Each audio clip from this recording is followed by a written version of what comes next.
이주와 거기에 관련된 반응으로서의 환대, 이것이 성경에서의 핵심적인 주제 중에 하나가 아닐까.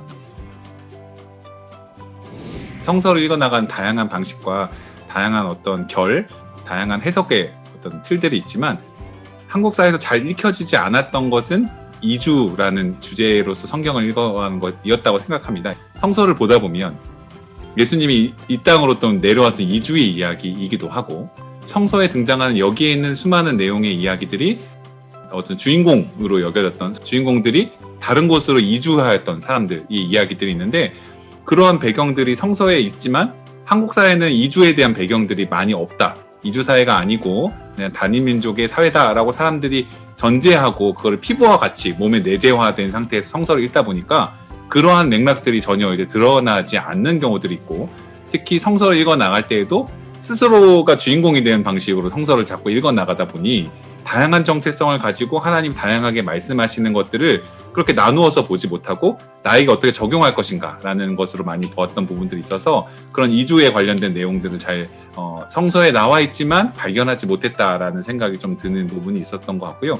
환대라고 하는 것은 그 성서에서도 보다 보면 다른 곳에서 자꾸 이주해 오는 손님들에 대해서 어떤 입장을 취할 것인가 라고 보면 성서에서는 기본적으로 환대 이외의 어떤 윤리를 찾기가 어려운 것이라고 생각이 드는데, 환대 윤리에 대한 내용들도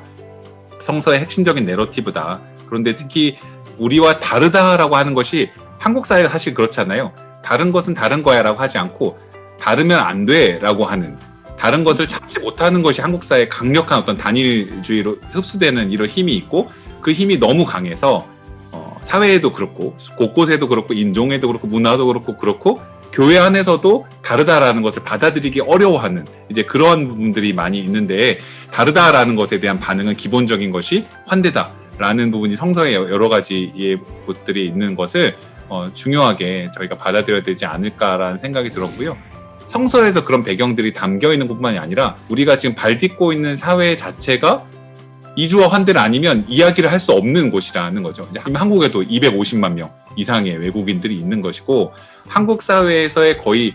7%, 8% 이상에 있는 사람들이 해외에 나가서 이미 살고 있죠. 저희들 주변에도 보면 유학생이기도 하고 아니면 해외 이주 노동자라고 하기도 하고 서로 얽혀있는 상태가 되어 있는 상태에 있는데, 그렇게 이주화되어 있는 이주민으로서 살아가고 있는 사람들의 경험들을 우리가 익숙하게 읽은 상태에서 이제 성서를 읽고 이제 삶을 살아가지 않다 보면 역시 성경을 되게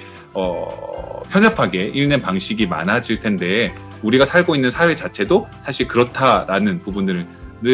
좀 인식하려면 이주와 환대 이런 것이 얼마나 중요한 내러티브인가